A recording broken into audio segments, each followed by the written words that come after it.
West who've been helping us on our website, and for all the people who've been emailing me with different information that I wasn't aware of. Thank you. One thing I might just mention is that there is, as a result of the 95 Farm Bill, some language in there that encourages, and so far I missed the Secretary last time I was in Washington, but we want to get a directive out reminding people that government purchases are supposed to give first preference to these new products that are in the marketplace. The Department of Agriculture, we encourage that to be done. Whereas the Defense Department, for example, they're remodeling the Pentagon right now, and we've had quite a bit of contact with them and with the Post Office and other agencies. And it looks like gridcore of some of these other products, there's an awful good opportunity to get some of these new products in government procurement efforts as well. The other thing I wanted to mention to you is that nothing succeeds like success, of course, and I mentioned the panels for the vans and the interiors of automobiles. I'm talking to some of the people from Detroit on this one particular effort. We're coming back from our meeting. We've been talking about the interior panels, and the two of them began to talk to each other about, gee, if you can use this product for that, think how well it would work for this one.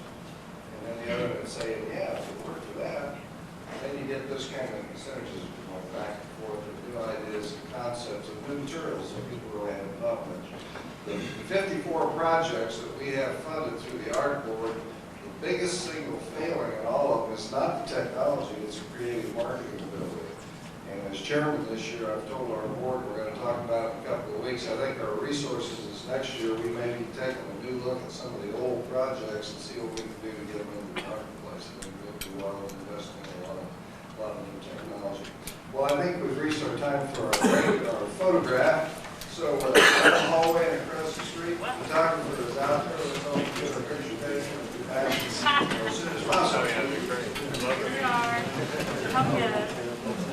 So you be bosses. You are. Just we'll be there. Take a picture.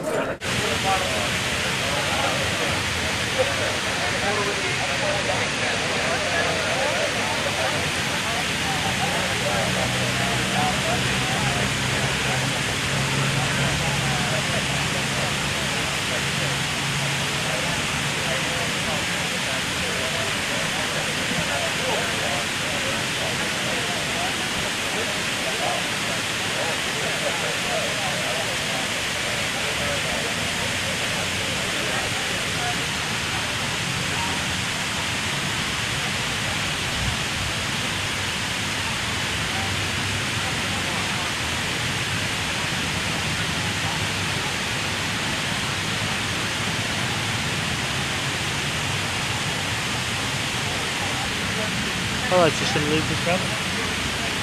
Running now.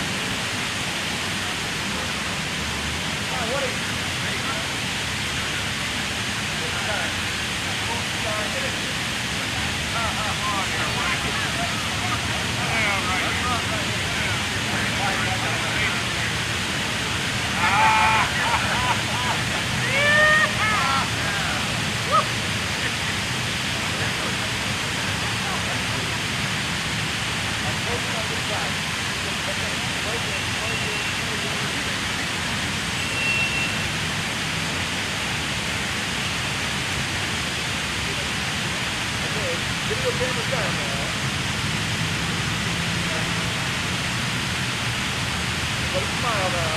Industrial Hemp.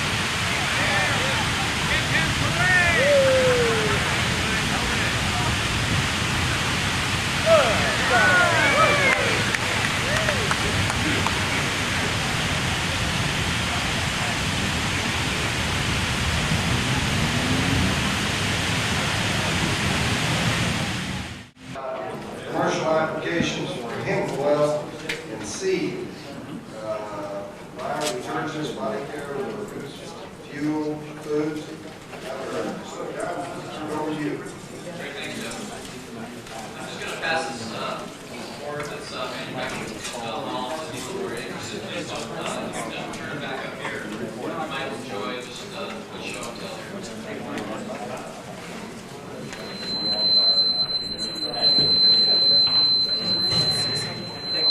here.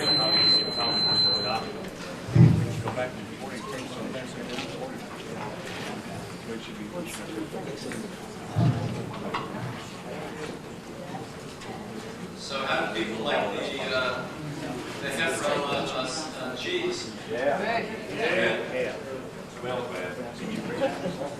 That's the best-selling product in 1995 in the United States. Best-selling hemp product, over 600,000 for one product. Maybe there could be some that are close to that. And that was a new product, $600,000 in sales in the first year. So that's good, good commercial effort.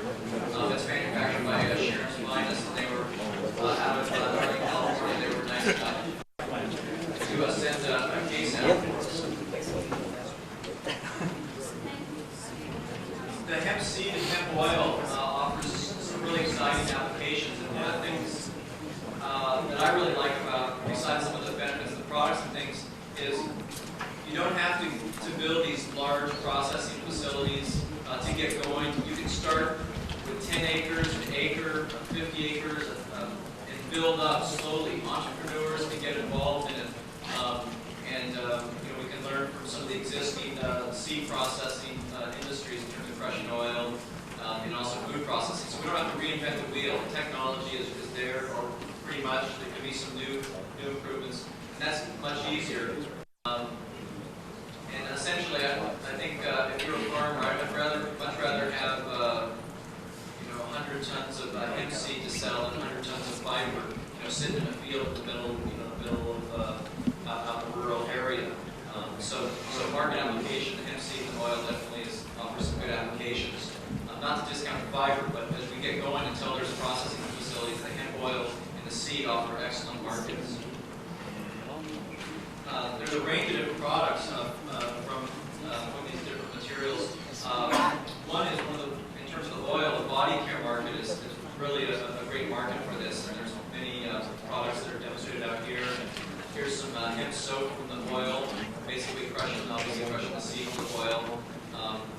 There's massage oils, shampoos. There's shampoos in the markets, conditioners, and right now there's been primarily, kind of cottage industry working on this, but larger companies are starting to look at this. When I was at the Natural Food Expo, Aubrey, how many people have heard of Aubrey? They're a leader in natural shampoos and cosmetics out of Florida. He's right now working with hemp oil, and he was the one that launched aloe vera and a whole range of other products. So when he comes out with a hemp oil product, it's going to lead the whole industry in the natural food industry. I realize, obviously, in Kentucky, there's not huge natural food stores, but if you go to many states, in California, we have natural food stores the size of supermarkets, and it's a very strong market. It's a multi-billion-dollar industry, and they're definitely going to be interested in these kind of products. There are some concerns in terms of manufacturing. Hemp oil has you can't just leave it out for many months. It has to be processed correctly, and it can go off and become rancid. So there's those issues that need to be addressed. One of the products in the nutritional products area is flaxseed oil, which back a year and a half ago, I believe, surpassed sales of $6 million annually for flax oil in the United States, much of it grown in Canada, certified organically grown, and it's used as a nutritional supplement. It's very high in essential fatty acids. And hemp has that same similar profile of essential fatty acids, with the bonus of a material called GLA, or gamma-linolenic acid. Unless you're kind of on this kind of more of an esoteric nutritional profile in the natural food industry, but people are interested in that. They use it for various holistic health measures. Primrose olive oil and a few other things have this, but hemp has this, and that's definitely a driver. So when that comes out, it'll be able to probably surpass the flaxseed oil market substantially because of that. People are looking for that in that marketplace. We're not talking about supermarkets here. We're talking about select micro markets. But that's the kind of market that an entrepreneur, small regional-based companies can get involved in. So the nutritional oils definitely are interesting. And then on the detergent side, people are looking at using hemp oils as a soap, detergents. Here's a soap I just showed recently. Jeffrey Stonehill's here from all around the world. Hemp is manufacturing this with hemp oil soap with tangerine essential oil in here.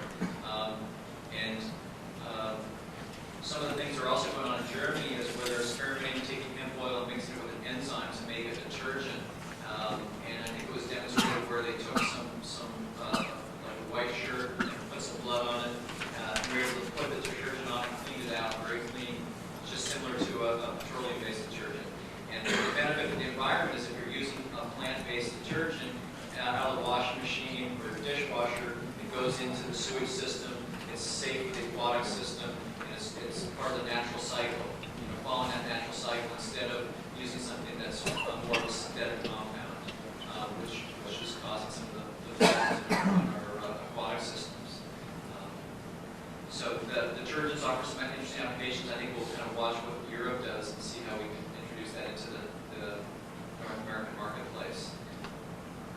In terms of some of the food applications, obviously we just had some hemp cheese, and that was good. That's from the seed.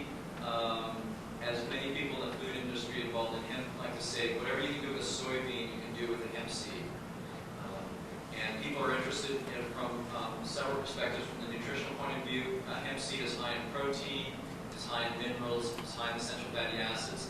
And interestingly, it doesn't have like that bean flavor from soybeans, so that it's kind of off flavor taste from soy, hemp doesn't have. So it's got a little better taste profile. And even though it has a little less protein, some of the researchers identified that the protein structure is much easier to assimilate. So it's easier in your body, and it's a very nutritious protein. So the food markets have some potential. They also are making hemp burgers. And when I was in Germany, I went to a Turkish restaurant that was giving out some samples at the Bioresource Hemp Conference. And they were just a few blocks away from the Hemp Museum in Berlin. And they were making falafels out of hemp and some chickpeas and some other things, like 25% hemp. So in many cases, the hemp won't necessarily be 100%, but it can be mixed in. So percentage hemp, or percentage soy, or percentage hemp, and vegetables, etc. So it's just another source. And from the marketing angle, you know, all of a sudden soybeans, people are always looking for what's the next trend, what's new in the food industry. So if food manufacturers can put a hemp burger, that's going to have some positive effects. Also, the interesting part is how far do we? First, how many people here buy tofu in the stores or soy products? And how many miles are those products shipped? Would you estimate where you live, where it's grown and processed? A long ways. 500,000 miles, 2,000 miles. So we're burning a lot of petroleum to just ship around, this food product. Well, if hemp can be grown in your region within 25 miles of where you live, then we don't have to ship that product 2,000 miles. So instead of spending money on petroleum to ship the product, why don't we give that money back to the small business and the farmer and capture that? And I think that's one of the exciting things. We see a lot of regionally based food manufacturing around hemp seed. Some of the other things they're working on is hemp milk. There's a manufacturer that I'm working with that's going to do a dry hemp milk product for the natural food industry in a bulk container that will be able to, for people who are manufacturing food products to use that. And they're even working on a dessert called hemp screen. That's going to be hemp and fruits and different things. So interesting things going on in the food area. Let's see, what are some of the other things we're talking about here? Oh, lubricants. There's some interesting things going on there. I don't know a lot about the technical applications.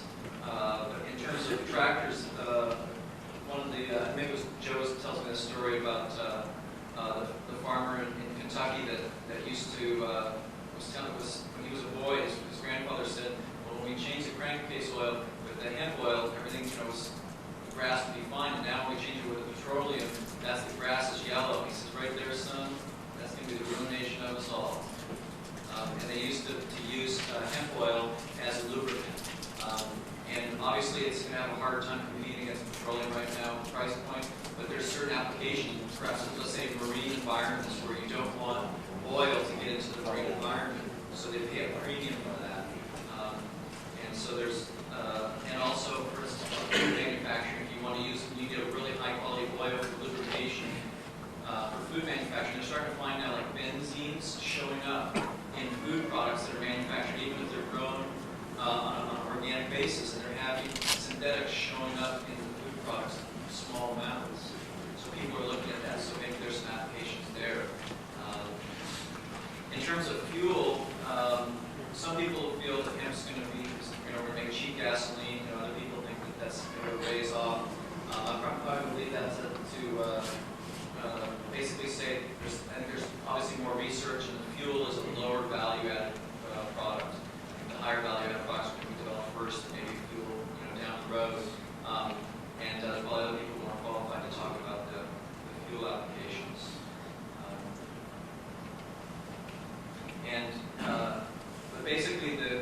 seed oil market offers and the seed market offers a lot of opportunities. As we talked about, it's easy to grow, and one of the challenges is going to be also obviously harvesting. The gentleman from Ukraine was talking about seed harvesting.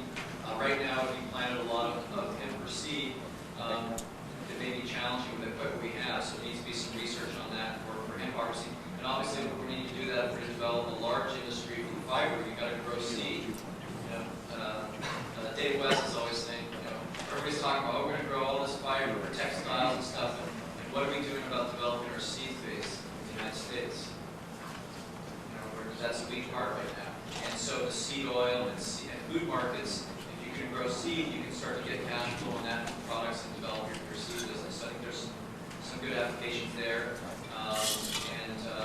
It's obviously going to be, it's still very expensive now, but the price for a hemp oil compared to everything. So the products are higher, but it's kind of selling on a novelty basis, and people are supporting it. I'd be willing to pay a little more money to get hemp seed oil, soap, and buy something else. So I encourage everyone who's involved in this, buy these products. If you want to create the hemp industry, support your local, hemp entrepreneurs. Instead of going to the supermarket and just buying Procter & Gamble's soaps, that's fine if you want to do that. But if you want to develop your industry, there's a lot of people in this industry who are working, they're not making a lot of money right now, and they're trying to develop products. So I think we should put more products we can use, definitely better. I think they'll do it. I'll take any questions anyone has on seed or oil. Okay.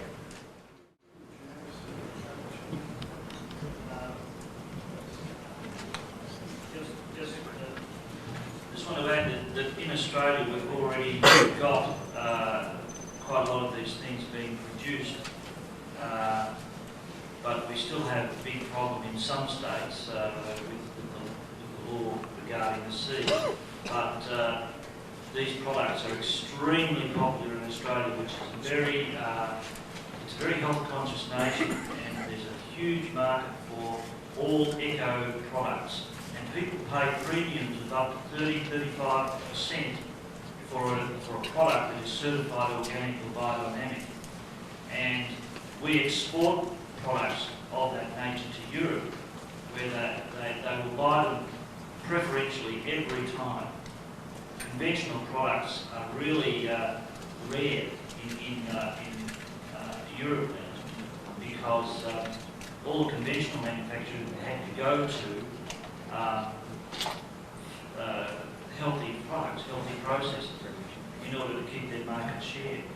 So it really is very big, and it must get big in America too. Headed that direction. Yeah, let's take a couple of questions before we begin our big session. Just wanted to add, Mark, from California, this is Santa Cruz area, that hemp cream is on the market, hemp ice cream, hemp pesto mix. We make a hemp salad oil, and I've poured hemp oil to Chile for our operation. And we're in product development of dozens and dozens of products right now with oil base, and also trying to come up with food industry plastics, biodegradable plastics from the oil. Mainly Has any work been done, any research been done on the chemical compounds that are extracted from, that possible pharmaceutical use? On the oil level? Well, both oil and also the water extraction. The water extraction I was talking about before, I don't know how much of the research has been done in Russia. In terms of the oil bureau, any comment on analysis of the oil, different compounds? In what respect? Just any analysis of different materials for oil, potential applications, pharmaceuticals. In the group of the fatty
leave the Department of Oil, when we take the host office here and do a potable cold water soap on the Washington soft drink process, you end up with a pale green tea. It smells just like chemical tea.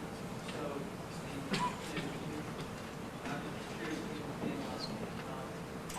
I'd just like to say though there is on the oil aspect, Dr. Andrew Weil, who's a best-selling author. He's done work on flax oil and written some articles, including the hemp oil. He's positive on the use of hemp oil in nutritional supplement.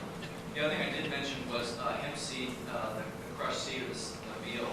After you crush the seed for oil, you have this residue for the seed cake.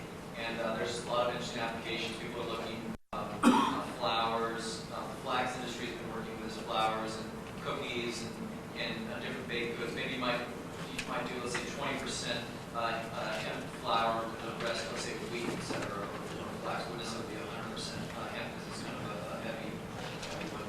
And also for animal application, I think University of California did some work. I saw an article back in 1937 about feeding hemp seed meal to chickens and how it was very beneficial. And there's a book out that was just published earlier, let's say about 4 or 5 months ago, A Nutritional Medicinal Guide to Hemp Seed by Kenneth Jones. He's a medical researcher. There's some good information in there. And that's a publication you might be interested as well. It's something we also carry publications.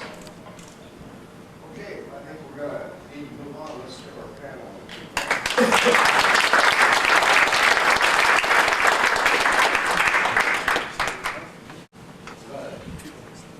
You want to say something? Huh? You go ahead. Well, I said it last time, so you should have something else. Okay, let me try this one more time. This is a little sales pitch. Nothing ever happens because somebody sells something. To control community, for decimals, whatever you're selling, you got to sell. We would like to have you as a part of the North American Industrial Hemp Council. Quite a few of these applications have been picked up, and if you haven't picked one up, why I encourage you to do so. There's a schedule on the front here of how much for an individual all the way up to corporations and what the annual dues is. If you're an individual, think about it this way. If you went to a ball game, went out for dinner afterwards, you'd probably just be around $100, right? Then you got the tickets and gas and went out for dinner and all. Well, stay home and write out your check to the North American Industrial Hemp Council and run it over the ball game. That's right out there. Anyway, we would like to have you as a member. If you would like to visit with any of us about it, why, please feel free to do so. Boy, you're ready? Sure, let's go. Come on up. Next on our program, everybody here? We have a temporary new legislation.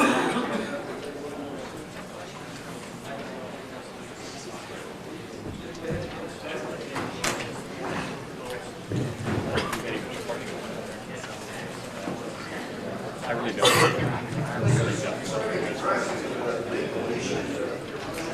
Regulation.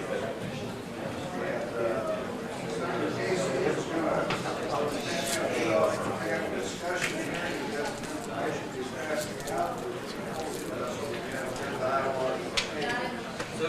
we've had a lot of activities in various states, Vermont, Colorado, Missouri. There's been discussion in a lot of other places as well, certainly in Kentucky over the years and many other areas. I visited with the Director of Agriculture in Illinois. I know there's been discussion in Wisconsin. There's a lot of interest in a lot of places that are looking at what we need to do on the legislative front to start moving forward. Just do what we can here. Who's going to lead off? You going to lead off? I'm Representative Fred Maslak. He's the Vermont. I'm also Agriculture Committee, and I'm the committee clerk. And as the clerk, I was responsible in large part for reading the public record and getting this whole thing rolling. And what I think I'll do is read a short Associated Press article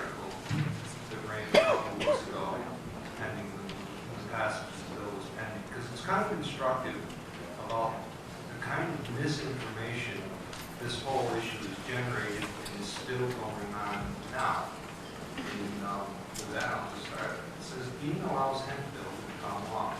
Montpelier, Associated Press. A bill allowing the University of Vermont to study the economic viability of hemp will become law, but without Governor Howard B. Dean's signature. Dean said Wednesday that he would not block the legislation, although he considered the entire debate on the issue a, quote, silly waste of time.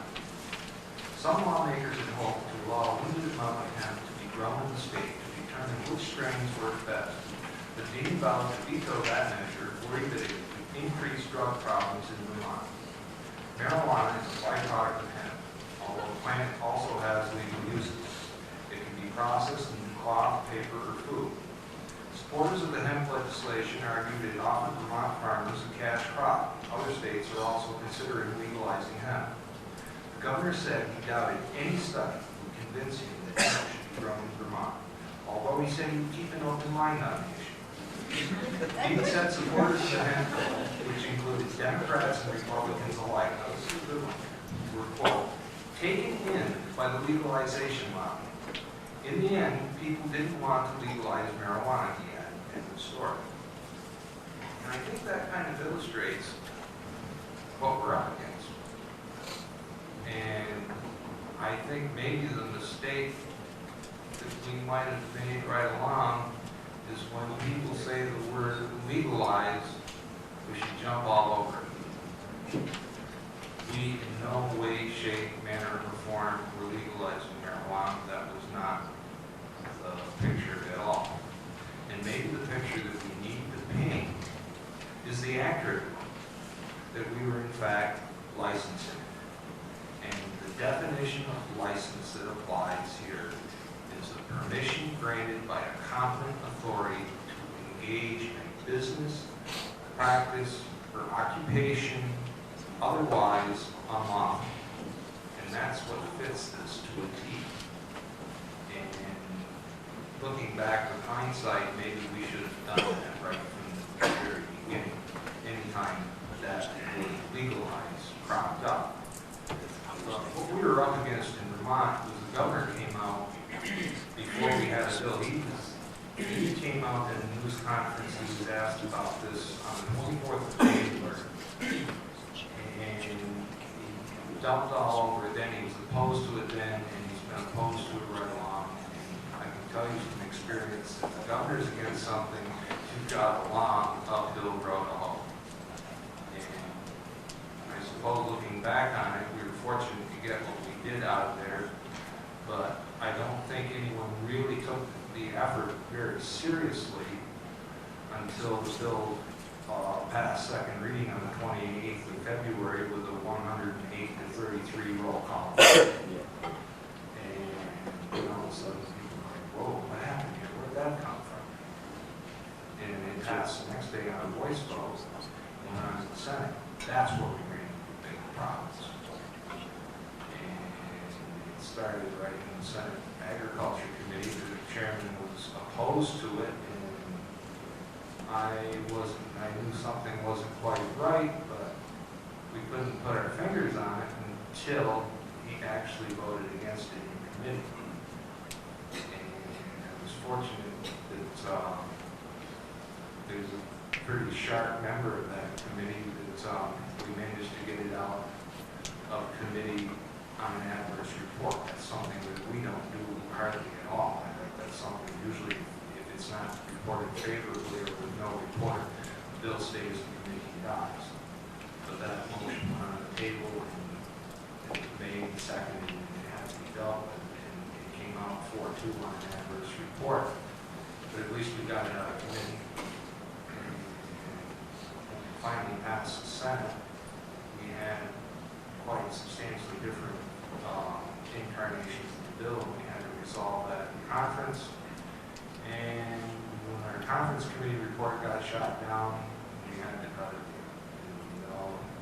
I wasn't very happy with it, but I guess if you look at it, something as opposed to nothing, well, we made some agreements. But the very important thing to note here, though, is because the governor was opposed to it, the university was opposed to it, and public safety, which would have been opposed to it anyway, just got more encouraging. And at the very least, what you really need to have happen is call out the dogs. Somehow you've got to get public safety back. If they don't support it, at least leave it alone. And I've got some ideas about how to accomplish that, but those are probably best left to the legislative process and dealt with in that fashion, probably through the almighty appropriated dollar. This seems to be what makes waves and makes people sit up and pay attention. But other than that, I'm going to let Tom continue. I'd be happy to take any questions along at the end here. Actually, answer your questions is something I feel much more comfortable doing. So with that, I'll give you Tom. I'm going to prefer. And Tom's shoot this thing over here.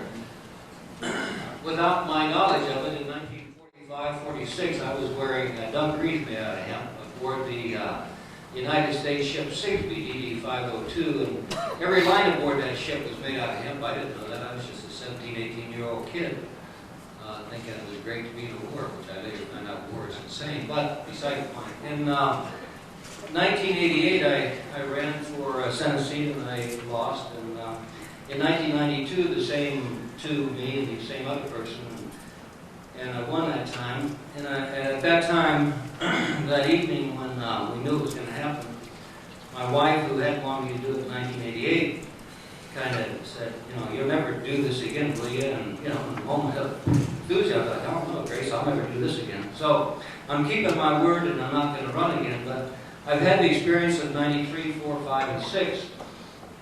And in 95 and 96, I sponsored a bill to legalize industrial hemp. The heart of the matter is the opposition is, this is taken from, I only had 4 other ones, but some of you had these before. This is, the United States Drug Enforcement Administration has a great logo there, and they fax this stuff over. So this was what the man read to the House Ag Committee, his final paragraph. As a law enforcement professional, as a parent, and as a citizen of this state, he moved there 1 year ago, I believe the pro-marijuana message sent by this bill, as unintentional as it may be, outweighs any economic benefit that may accrue by its passage. I would urge you to prevent it from becoming law in the state of Colorado. Gregory K. Williams, Special Agent in Charge, Rocky Mountain Division, Drug Enforcement Administration. Tom and I and Dave and some others had met with that man in August or September of 95, and we neutralized him to the point that he left us alone when it was going through the Senate, but deep in his heart, he figured it would never get through the Senate. The thing is, we did get it through the Senate. And so when he got over to the House and open to the public again, he brought out his troops. And one of the things that I passed out to you folks, I know there weren't enough for everybody, but it's the words from a tape. We tape everything. I guess you do that in Vermont too, huh, Fred? So what I did was listen to tapes over and over and wrote notes and then typed it up. And you can read all that stuff in there. It's there. Also, that happened on April the 11th. It didn't happen clean. The people who wanted to come and testify in behalf of the bill were told, as I was told, that the hearing would be held upon adjournment on that Thursday morning. Upon adjournment is a loose thing. It could happen at 9:30, 10, 10:30, 11. This one happened at 2 p.m. in the afternoon. By that time, 5 or 6 of the people who wanted to speak in favor of the bill, being citizens who have to make a living and pay bills, they had to leave. I mean, they've been hanging around since 9 o'clock in the morning. So they've been there 5 hours and had accomplished nothing. They had to go off to work. In the meantime, the law people got on the phone to the sheriffs, to the city police, to the highway patrol, to the Colorado Bureau of Investigation. People are sitting around on their butts doing nothing anyway, right? They all came down to the state capitol to testify. And as you see in the final statement on the 3rd page, for those of you who got it, 15 people hung around and testified opposing it, and we only had 9 who could hang in there and stick with it. Then on April the 25th, Bob Winter, the farmer whom we had identified as the person who would do the test pilot plot, and he was thinking in terms of 5 acres, the bill would allow 40. He wrote to the members of the Ag Committee. 3 or 4 of them had graduated from Colorado State University, the same place he graduated, same place we're going to get the man from the Ag Department to come and supervise the effort. He kind of spilled his emotions as to how he felt about the whole deal, so I hope you find that good reading. You know, this meeting today is in parallel to the legislative process. I mean, this is a totally different experience, as was the one I had in October in Minneapolis. Here we are going down this track where everything makes sense and everything's backed up by data. And then on the legislative thing, they're going down another track. And the way I summarize it this way, this meeting is one where we're making data-based decisions. The legislative process, on the other hand, is one where people second guess how they're going to get elected again and make decisions based on that. So right now we're living in one kind of a world, and when Fred and I are members of the House, the Senate, and our legislative bodies, we're living in a different world where people think different, behave different, make their decisions differently, and we have to just learn to somehow bring those tracks together. Number 9. A basic question I have for people is who really are the employers when it comes to elected officials, whether we're talking about the city police or the county sheriff or the senator or the representative or the president of the United States. Who are the employer? Well, the employers are anybody who pays taxes. Well, we all pay taxes, so we all share that employer responsibility. Therefore, who are the employees? Well, they're the people that are elected, whose incomes, or, like in Colorado, we serve 120 days, and so the other 8 months I make an honest living as a quality engineer in a high-tech data storage and retrieval business. So, who are the DEA? The DEA are our employees. And yet they run absolutely roughshod over us and treat us as if we're a damn serf to them. Tom tried to give me a cap that said DEA on it. I almost threw up.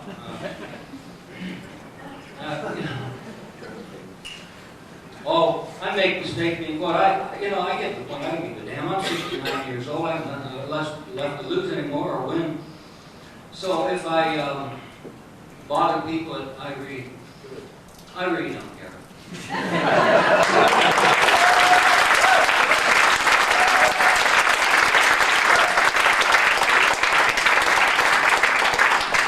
Now, one of those funny little things that will happen that you don't expect to work at all, you sponsor a bill like this, and the media gets interested, right? Controversial subject.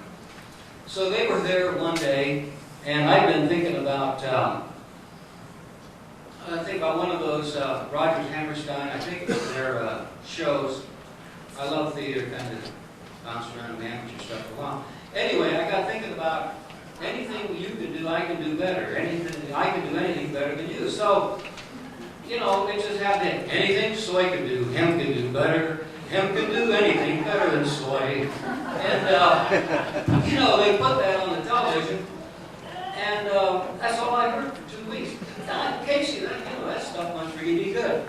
So, why don't we all try that? Y'all got that? Anything soy can do, hemp can do better. Hemp can do anything better than soy. Let's try that. Anything soy can do, hemp can do better. Hemp can do anything better than soy. Thank you.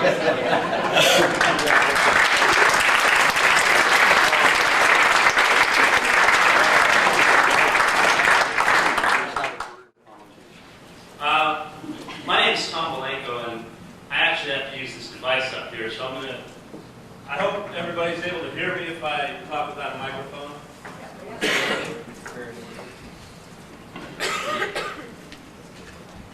Can you hear me?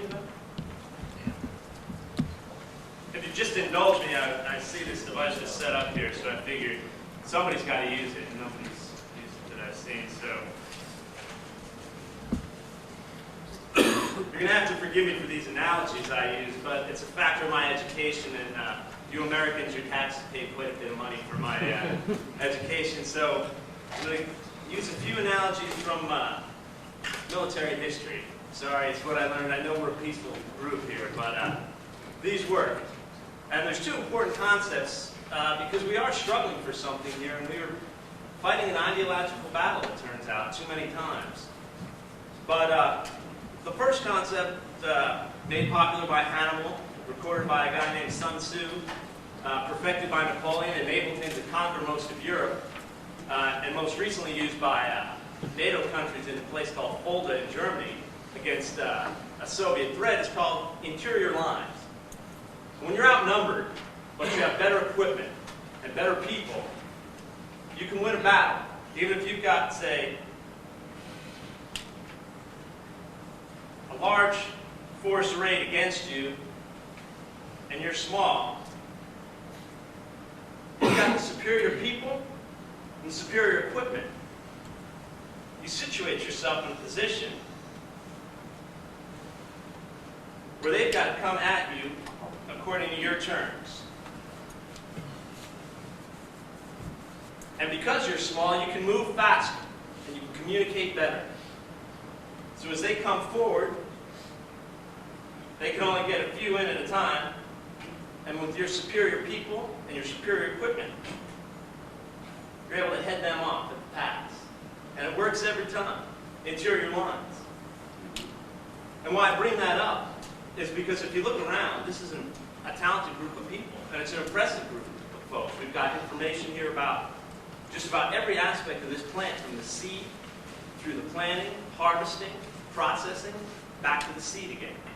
We've got it all covered. It makes a world of sense. It's unbelievably frustrating when you come from a meeting like this and go to a legislative hearing and you see people's faces not get it. And the point I'm trying to make is when these issues come up, there's a small group of people here, but united we stand, divided we fall. We all have to help each other when these things come up. And you know, we started working that way this year. In Colorado, we were on the phone with Vermont and Missouri, and next year it's going to get even more intense because more states are going to start doing this. We have to help each other out as that goes on. We have the superior arguments. We have better communication. We have the better people involved. That's all that it takes as far as, I mean, they come at us with the same argument all the time. The letter that the DEA sent to Vermont was almost word for word the letter that they sent to Colorado last year. It's nothing new. It's nothing right. But it's what we face. And let's see if I have another piece of acetate here. Since I'm going to go talk about a little bit about history, as far as the Marijuana Tax Act and all, I'm going to go back to World War I just for a moment here. And basically, World War I, and I'm starting before the United States got involved. You had a line there, and a line there. And that's basically how it was for several years, people killing each other all over the middle here. And it was called warfare. The United States came over and met their allies on this side of the line here. They said, well, here we are. Lafayette, we're here, was actually what they said. Colonel Blackjack Pershing went over. He met the Allied generals, and they said, well, you're here just in time. We're going to put some of your men in the trenches over here, some up here. We've got to fill in the line here. They said, no, that's not our issue. We're here because we have one objective, and it's just on the other side of the line. And put all that force on just that one objective. And a year and a half later, the war was over. And the analogy here should be self-explanatory. We've had a war raging for years. people fighting on both sides of it. Valid arguments on both sides of this drug war is what I'm talking about. We've got a limited, small objective here. Unfortunately, this war is impinged on what we're trying to do industrially and environmentally and economically.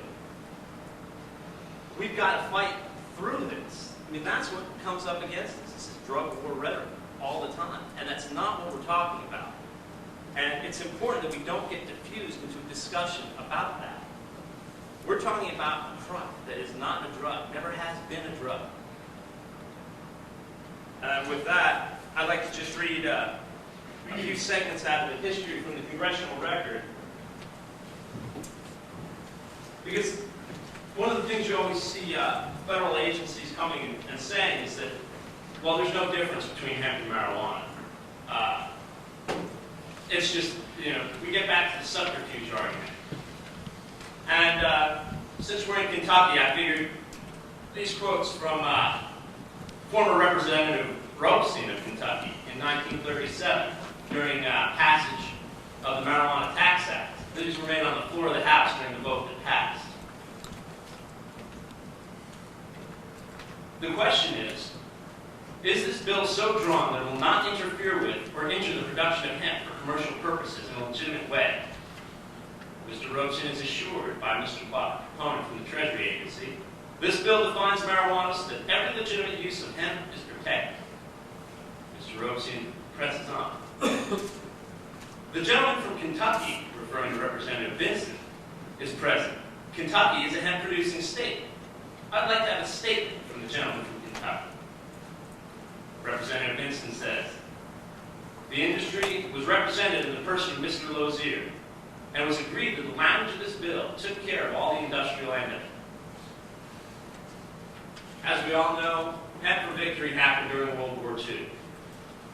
After that, one of the other great hemp-producing states and their elected representative took an interest in hemp because he was told by farmers in his state, Wisconsin, that the Federal Bureau of Narcotics was making it difficult for the farmers to continue to raise the hemp and for the millers to raise the hemp. So this is Senator LaFollette.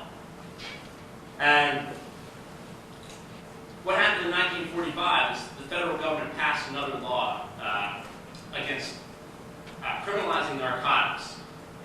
And Senator LaFollette, during hearings on that bill, wanted to make sure that the previous Marijuana Tax Act didn't continue to suppress this hemp industry. And he said, this is one of my favorite quotes here, because it is perfectly clear, if you read those Senate committee hearings, that the Senate committee was very much concerned to be certain that in enacting this drastic piece of legislation, they weren't putting the Bureau in a position to wipe out this legitimate hemp industry. Mr. Wood, Deputy Director of the Federal Bureau of Narcotics, answers, which of course the Bureau does not want to do.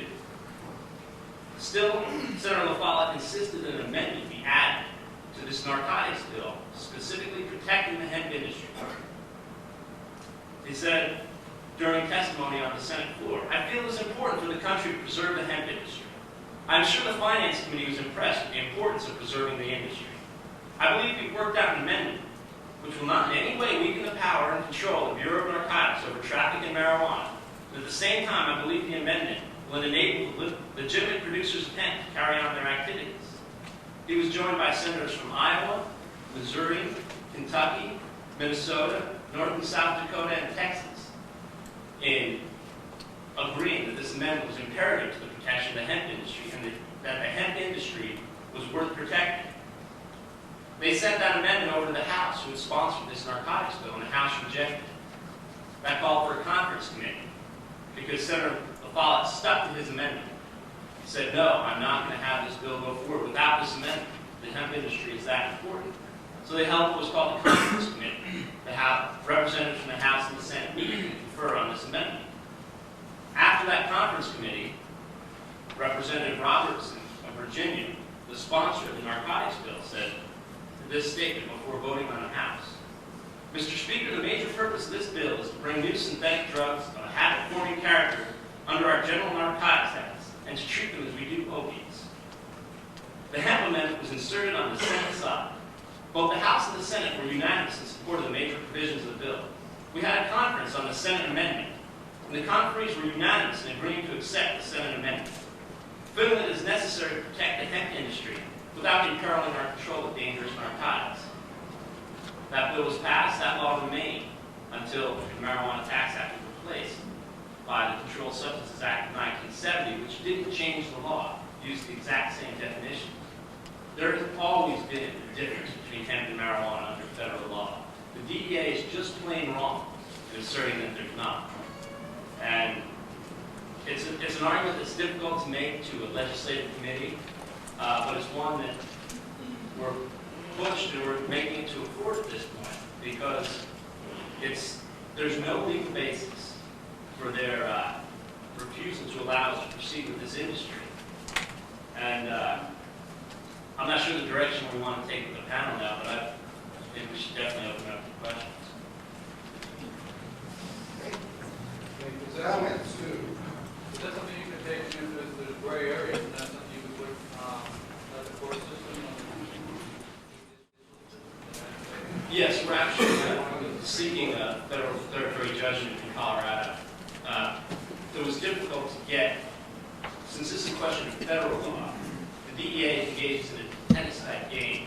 They tell you, well, we wouldn't have a problem with it, but your state law says it's illegal. So then you attempt to change your state law. And then they say, well, even if you change your state law, the federal law says it's illegal. So they're able to keep you from getting a hearing. We're bringing them into court as in federal court because they acted on our state legislation. I do want to add to that the three people who make a living in agriculture in the Senate, one of them had not been with me in the very beginning. I didn't need that vote. And that particular gentleman was running for the United States House of Representatives, so he was playing a political game there. But when we got to the floor of the Senate and I needed his vote, I got his vote. And in fact, he became so enthused about it that he went out and got 2 more votes that I absolutely had to have. Because every time we passed anything, it was just exactly by the number of votes we needed. And he was so aggravated when the House caved in on that day in April that he proposed to me. He said, Casey, you and I ought to get together and sponsor a late bill and put all the law enforcement people into the Department of Agriculture because all those sons of bitches think they know more about agriculture than we can make a living doing it. Basically, what DEA says, we don't have anything to do with it. We're just enforcing the law. What they're really enforcing is their own regulations. Right, and one thing that's wrong is they do have the power to make regulations. They can enter a scheduling process to make these candies illegal because peppermint is dangerous. But they have a specific process they're supposed to follow, and they've never done that with hemp. And because they couldn't, because hemp doesn't fit any of these 8 characteristics they're supposed to look at when scheduling a substance. And they do have that authority, but they never exercise. They call hemp and marijuana the same thing, but they were specifically told by Congress that they're not the same thing. And that's the basis of our argument, that they've exceeded their authority in that aspect without following the legislative process. Yes. What do you mean that the Controlled Substances Act of 1970 changed the law? What it did is it lifted the definition of marijuana directly out of the 1937 Act. And it goes on to state in its introduction that this law is meant to control those substances which are under control under existing law. So it neither expanded nor reduced the law at that time. So it did change the law, but it didn't change the substances that were controlled. Yes. Are you saying that the 1937 Act did not outlaw hemp, it only outlawed marijuana, correct? Yes. Okay. Then in 1970 they changed the law and they took the definition of marijuana. They did not expand the definition of marijuana to make it include hemp. Is that what you're saying? Yes. Okay. But you're saying that the implementing regulations has included it? to cover hemp, or I'm not? No, those regulations never were expanded. The DEA has the option to do that, but they have to go through a notice and comment procedure like any other agency making regulations. And they didn't follow, they never did that. Well, how is it? I'm not sure. I'm not understanding how hemp is illegal in the federal law then, if it is. Me neither. I don't think it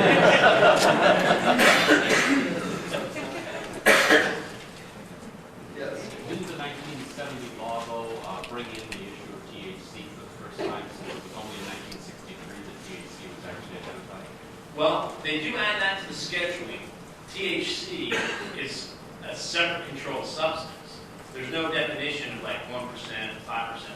But the THC they're referring to, courts have interpreted that to mean synthetic THCs, like Marinol, for instance, or Yeah, Marinol is not in the same schedule. right. It's a Schedule 2, I believe. Yeah. But THC, as it appears in the scheduling, refers only to synthetic THCs. This is sort of a simplistic question perhaps, but just speaking as a farmer, you don't see why this industry is illegal. I don't see why it's illegal. Why don't we plant some hemp and get on with it? I might be wrong.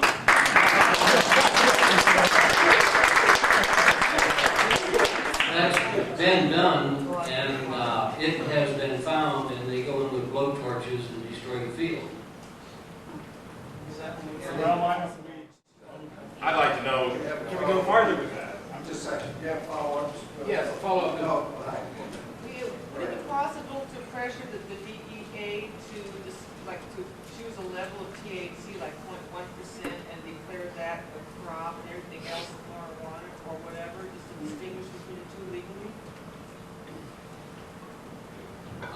Could you speak a little? I think you were asking, in the handout that I gave, some of the testimony that came from the Colorado Bureau of Investigation was that when you get down to 1% or less of THC, they don't have the lab equipment, nor does anybody have the lab equipment to find out what it was. See, we had amended the bill. We originally said 1% or less. In the Senate Ag hearing, we reduced it to 0.5. Then we came in and said, okay, we know that there are certified seeds that we can get from the Ukraine that will produce a plant with a THC of 0.06 to 0.12 or something like that, well below 0.5. And the CBI, Colorado Bureau of Investigation guy, who up to that time had been very neutral and had been cooperative with us, absolutely shocked us right out of our shoes by saying, well, it's impossible to test anything below 1%, and the fact is that there's no such thing as certifiable seed. So they came out with a lot of heavy BS. Yes, thank you. Go back to Andy. I just wanted to add, 3 men did plant industrial hemp seeds in Madera County, California last year. They had announced it. They called the TV stations, the radio stations, the local police department. They called the FBI and all the communication networks and newspapers.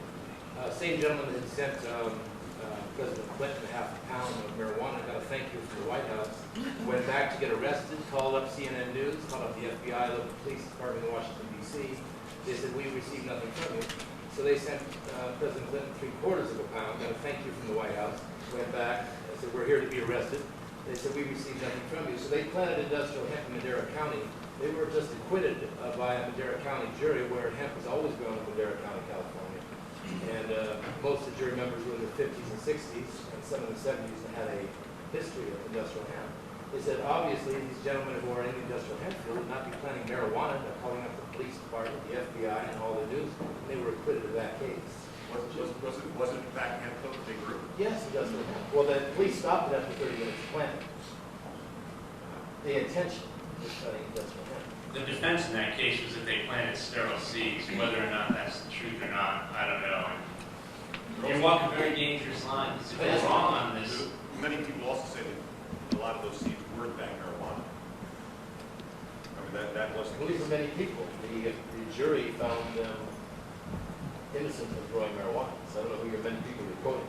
I just want to throw in one last statistic. In the preamble of the 1960 Single Narcotic Treaty, that's the rule of this land, it specifically states in the preamble to that law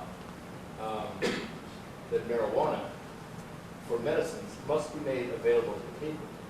36 legislatures have passed medicinal marijuana stipulations. It's still not available to the people. In response to your remark about people saying, well, yeah, people say everything. We had a bale of hemp. You know, the state capitol, I live in a little cubicle. Okay, in that cubicle, I had this bale of hemp, I don't know, maybe 40, 50 pounds.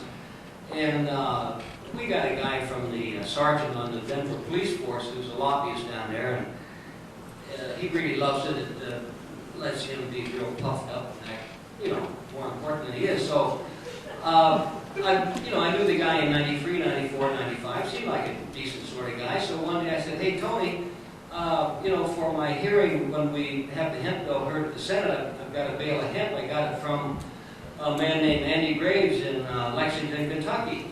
And Tony said, well, you got to get that out of there. I said, why? What the hell? It's industrial hemp. He said, oh, well, that's a little one. I said, okay.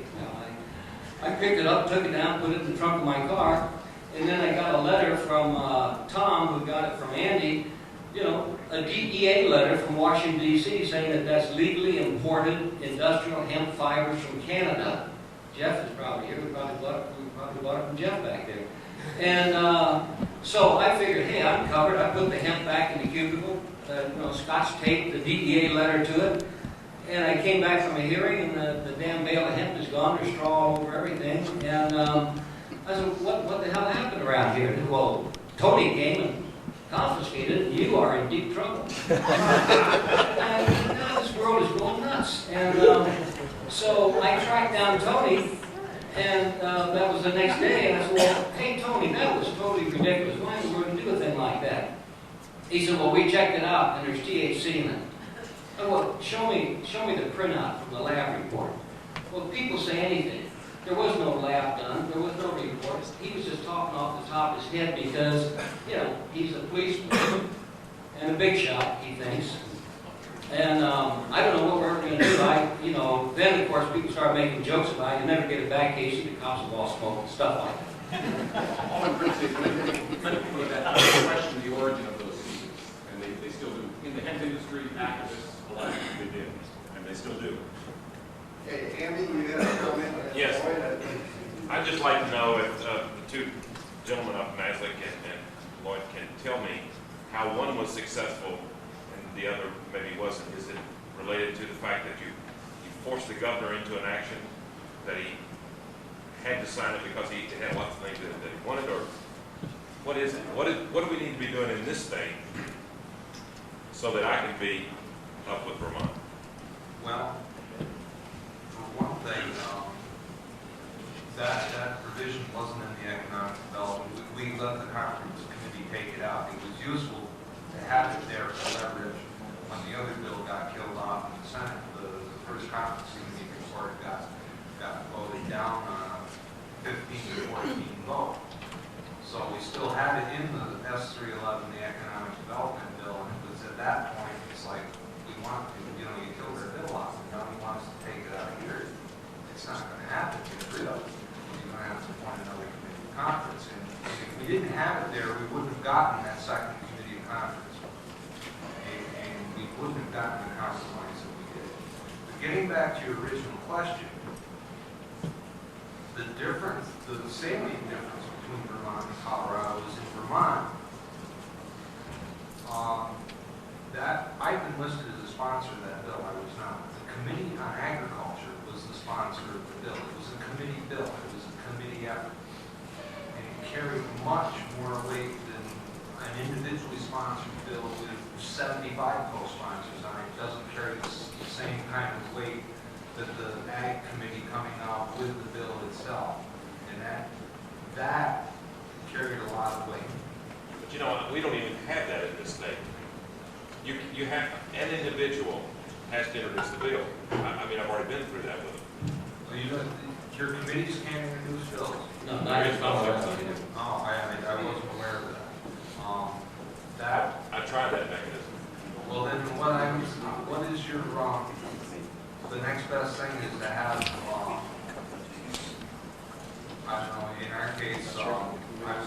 75, 76 co-sponsors out of our bill that you got, that obviously it's got a lot of support behind it.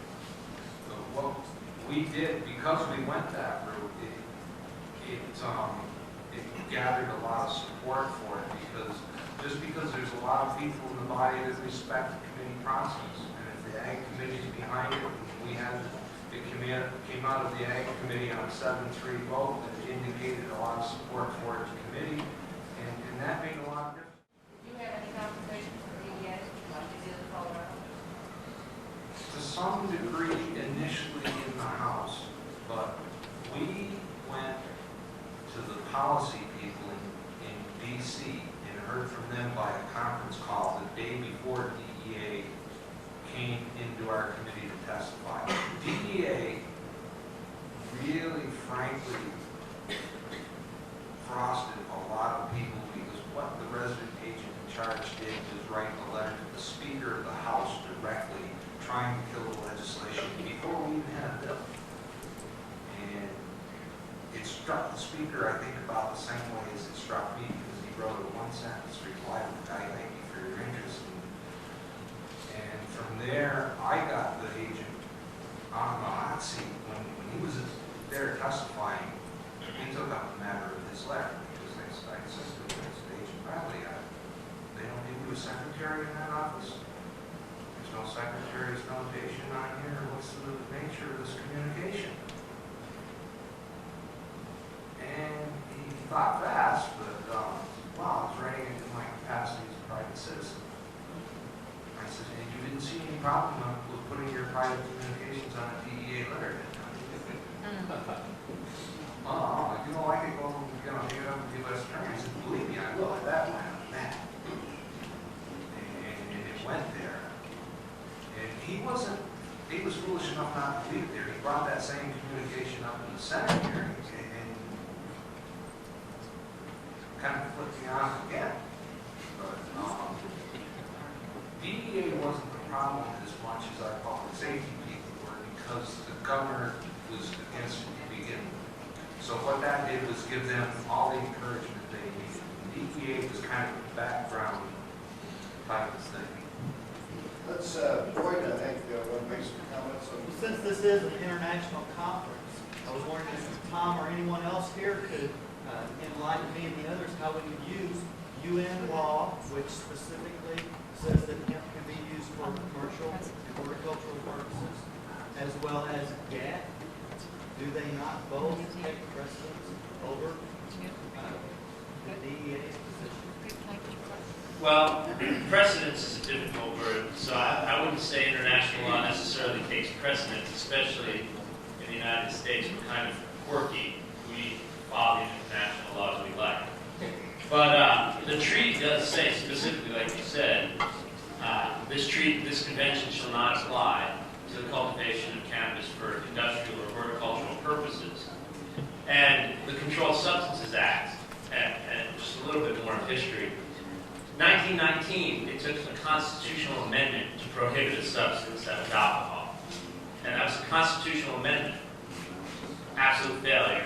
It was repealed. 1937, only a few years later, Congress still wasn't sure they had authority. They said, well, we can't just prohibit something. How? Because we don't want to go through this amending process. So they passed this Tax Act. Then along comes the Single Convention, this international treaty, requiring member states, or nations, to adopt regulations or laws to bring their nations into compliance with the treaty. That gives Congress the opportunity now to make laws, prohibition laws, because they're saying, well, we're in keeping with our obligations under international treaty. So that's right there in the current Controlled Substances Act. Right in the preamble to the Act, they list the reasons for passing the Act, and one of them is to maintain compliance with international obligations under conventions and treaties. So, yeah, I think it's a very solid argument. International law clearly exempts hemp. All the nations represented here are all signatories to the Single Convention. They all raise hemp while maintaining narcotics controls. So I think that's a very valid argument. It is mentioned in NAFTA. It's mentioned in GATT. we treat it as if it's a crop in international law, I don't see why we don't do it here. Okay. If I may, I talk about one track where people like us get together and we've got the data, we've got the people who have done the research, who have planted the plants, who have manufactured the products. And then we have this other track of the legislative process where people make decisions based on whether they can get elected again. And I said they have to converge. One thing that's going to help them converge are articles like this that came out of the Navajo Times in Arizona, where the Indians, they're not subjected to the laws that we are. Maybe they can go ahead and do it. I hope to God they do. DEA just stopped that plantation in Navajo. Not true. Not true. See, there's always two opinions. No, seriously, not true. The seeds And, are in the ground. The seeds are in the ground. And I've got an article, about hemp fashions from Spokane, Washington. We had this in Colorado about hemp fashions taken on Broadway. And then just a week ago, a lady on the western slope said it's ridiculous that we're not doing it. The hemp solutions. And, a meeting like this, we're getting a lot of good press.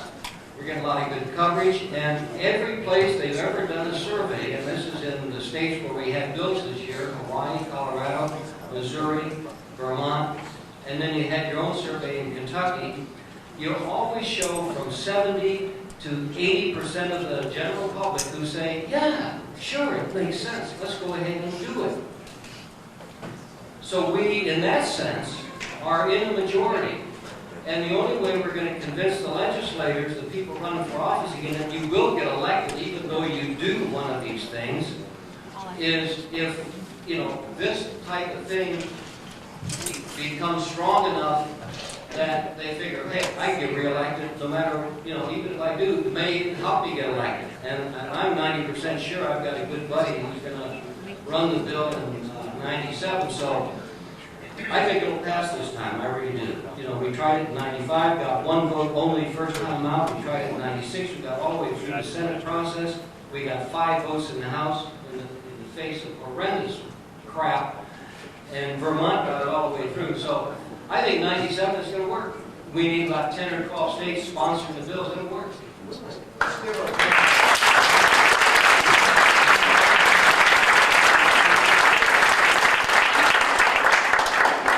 Over because we're having such an interesting discussion today, and thank you all for staying plugged in. This evening, we're main ballroom upstairs. Yes, he is. All those used to eat off of Oh, probably just gonna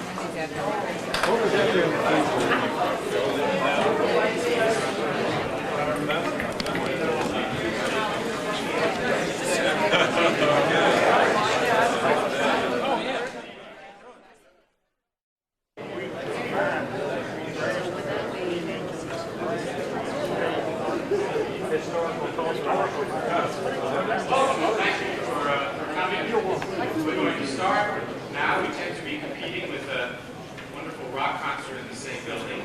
And Jake tells me that it's hard to park, so I'm sure people will be wandering in. And also, it's one of the nicest days for farming in Kentucky in a while, so there will be a lot of people still out there on their tractors, but I thought that it would be useful for us to start.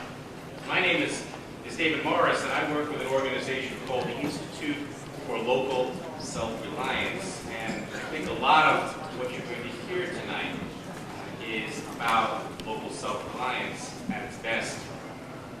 I'm going to moderate this evening's session, and probably I was invited to moderate because if I offend people by pulling the hook on them for speaking too long, I don't have to worry that much since I'm from Minnesota and I get to leave in the morning.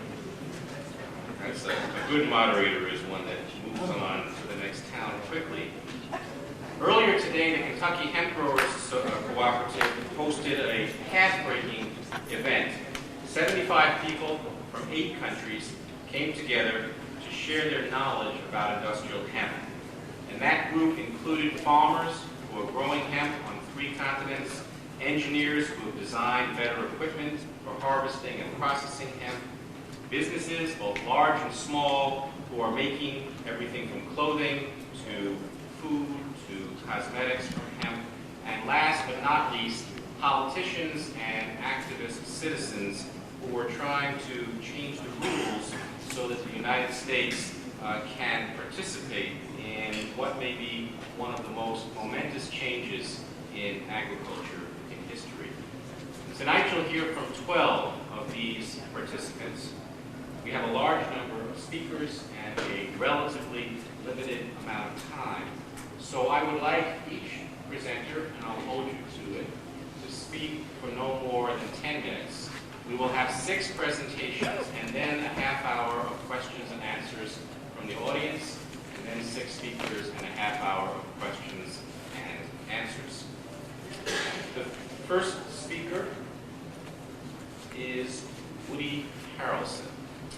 I only met Woody in person today, but I think, like many of you, I have a sense that I have known him for a number of years, from his role on the TV show Cheers to his movie roles, specifically one I loved, White Men Can't Jump. And what I have seen from Woody is not only the star quality that makes it in Hollywood, but a passion for environmentalism that makes it in the world. And it's that passion for saving what remains of the world's forests, and a passion that gets translated into finding alternatives to wood, and that passion leads to his mission, really, and it is a mission to promote the reemergence of industrial hemp.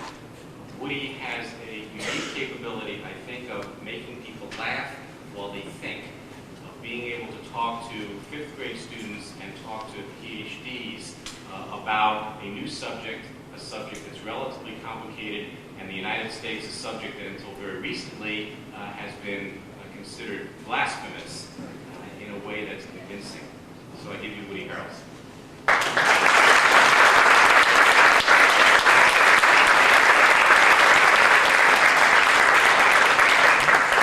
Thank you very much. I'm reminded this evening of a great philosopher who lived in Russia over the turn of the century, and his name was Gurdjieff. I don't know if any of you have heard of him. He was a fascinating guy, and one of his main, what he used to talk about was the fight against sleep. Because he felt like everybody was sleepwalking, and he just needed to wake them up, right? So, but how he used to arrange, this is, talk about passion. I have such passion for this woman. And, okay, so, but we'll get to that later. Back to Gurdjieff. So he used to arrange these, he'd be coming into a town, Leningrad or somewhere, and he'd arrange a meeting, and he was going to speak to some people, and then just before the meeting, like an hour before, he'd call up and tell the person whose house they were having it to cancel the meeting. And the guy would flip out, and so he tried to tell everybody not to come, and then like about an hour after the meeting was supposed to happen, he'd say, okay, get together, whoever you can get together, and we're going to have this meeting. Because he used to only want the people who were passionate about the subject to be there. So, though it's not a full place today, it's the people who care, right? It's the people who are passionate about the subject. So, don't be concerned about the numbers here. I came to the subject of industrial hemp because I was very concerned back in '92. A friend of mine, Peter Behoot, who was here earlier today, but he left. He's with the Turner Foundation. He and I embarked on this fight to stop timber from access to 6 million acres in Montana.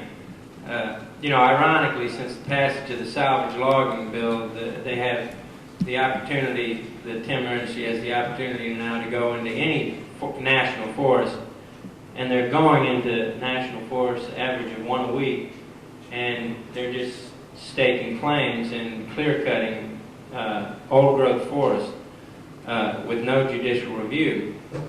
So, but at the time we were successful just because we made the bill kind of liberal.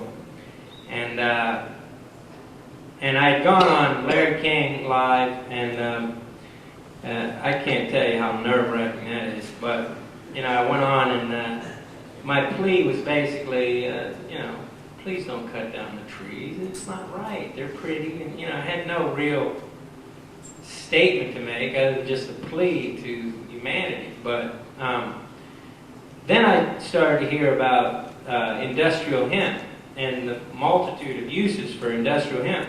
Now I just, by the way, this bag here is made from hemp. Everything I'm wearing is hemp, from the hat down to the shoes to the socks. Everything is made from hemp.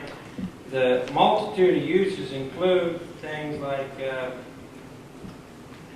I just was visiting Berlin, and I visited the Hemp House, which is one of the more successful hemp companies, would you guys say, in the world today, and because they're able to grow hemp in Germany. And these guys now have 16, or maybe it's 20 now, is it 20 retail stores in Germany. And they sell all kinds of things like this. This is like a day cream you can put on your face. This is a spot remover. I've gotten a lot of use out of this already. Yeah, like lipstick. Yeah, I mean, you got all kinds of products here. Oh, the one I like the most. Here's sativa detergent. You know, it's 100% environmentally friendly. You can touch it, feel it later, whatever. But the thing that, for me, as an environmentalist, that says it all is the fact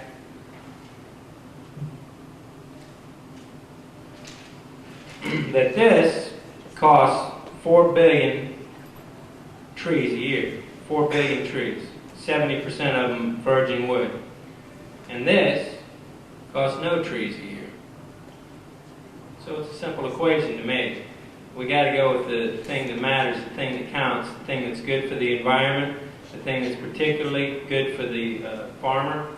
And we have to start, to me, Kentucky is a good place to start, because University of Kentucky did a poll last year, and they discovered 77% of people in Kentucky were partially or very favorable about the growing of industrial hemp here. So it's just a matter of education.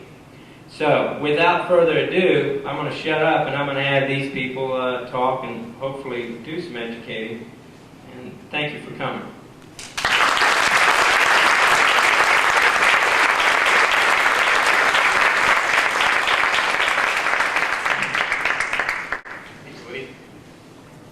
Our next speaker is Ian Lowe. He's from England. I first met Ian Lowe, I guess, about a year ago. Ian was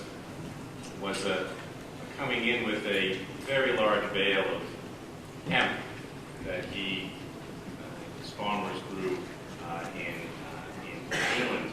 And he didn't check his bale, he brought it in with him. People looked at it at the customs office, and looked at it at the counter, and looked at it in England, and looked at it at the airport, and never quite figured it out. And as I understand the story, it got to the point where there was such confusion and so many people who were actually talking to one another about what to do with it that he just walked on board with it. Ian is from England. He's the managing director of an agricultural supply company, and he's the director of Hempcore Limited. Hempcore was set up in 1993, the first company in England where they were growing hemp. Farmers were growing hemp, and it was set up to grow and market hemp products. And they have just planted their 4th commercial crop, 4,000 acres of hemp in England.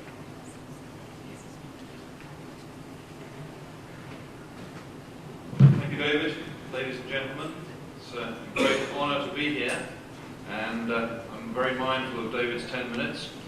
So I'll press straight on. Greetings from England. We've got a lot in common. After us, you're probably the best breeders of horses in the world. And you two have got a history of growing hemp. A very good friend who's in the audience, David West, gave me on my last visit here this copy of this very old book, The Reign of Law in the Kentucky Hemp Fields. And I don't know whether you know how much you know about the history of hemp growing in your state, but if you get hold of some of these old books, they'll teach you quite a lot. It's been very interesting reading it.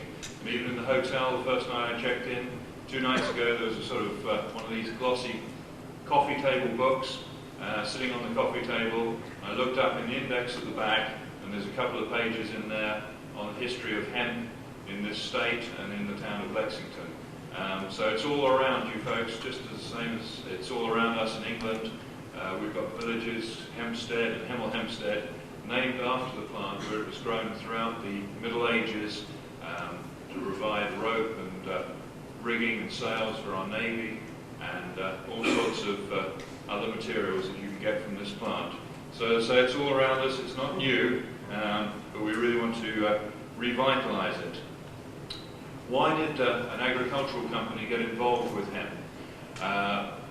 Our farmers, as I'm sure the same with a number of you, are always looking for alternative crops. They're always willing to try something new. After the first year, they put the first year down to experience. After that, they've got to have a crop that actually pays the wages.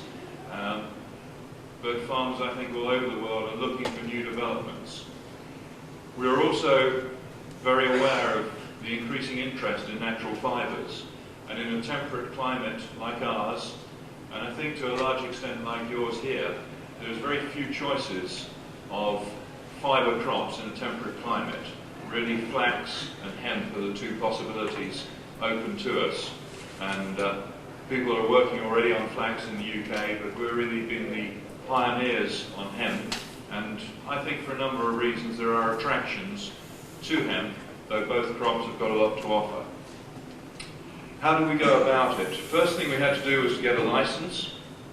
The crop of cannabis sativa, we like to call it industrial hemp, certainly when we're talking to our media, but it is, botanically, it is cannabis sativa, is banned under our 1971 Misuse of Drugs Act. It is illegal to grow it. But there is provision within that act to grow under license, providing you have a genuine reason for doing so. After trials, in the early years, small plot trials to prove that the crop could be grown successfully and harvested and taken through into potential markets, we applied in the winter of 92-93 for a commercial license to grow the crop on 1,500 acres. And after a lot of deliberation, our Home Office were not happy to grant the license. Our Ministry of Agriculture was very keen, and they've been very supportive throughout. But the Home Office were not keen. They were worried about the drug implications. All sorts of things were said about what would happen if the crop went ahead. But after much persuasion and some talk of legal action on our part, they gave way. And on the 18th of February 93, we had through from them, and it says quite simply, I refer to your application of 17th of November, in which you seek approval in principle to the cultivation of 600 hectares of hemp, cannabis sativa, in Essex in 1993 for industrial purposes. The Home Secretary has carefully considered your application, and he had fairly large reports from the Ministry of Agriculture, as well as from his own department, and the position on hemp cultivation generally. I am pleased to inform you that he has consented in principle to the issue of the necessary licenses, subject to satisfactory arrangements being made. The main condition for cultivation under license will be that the varieties to be grown must be hemp fibre varieties which meet the European Union requirements. And that is basically a THC level of less than 0.3%. And so, providing we use those varieties which are on the European list, which are fibre, industrial fibre varieties, and providing each of our growers holds a license, and he will have some inspections during the course of the season from his local Home Office inspector. Providing we fulfill those criteria, then the farmer is able to go ahead and grow. We have, as David said in the introduction, we've now gone into our 4th year. We started with 1,500 acres. With this 4,000 that we've just planted, we're up to now about 10,000 acres worth under our belt. This year we've got about 80 growers, which those of you who are mathematicians can work out as an average of 50 acres per grower. And our farms in our part of England would probably average 400 to 500 acres, so they're putting 10% of their farm into hemp. And they're using it as a rotational crop, as an entry to winter wheat generally, where it provides a very good entry. It's good for the soil. No pesticides are used on our crop. It grows fast enough to smother out any weeds and actually suppresses the perennial weeds. And so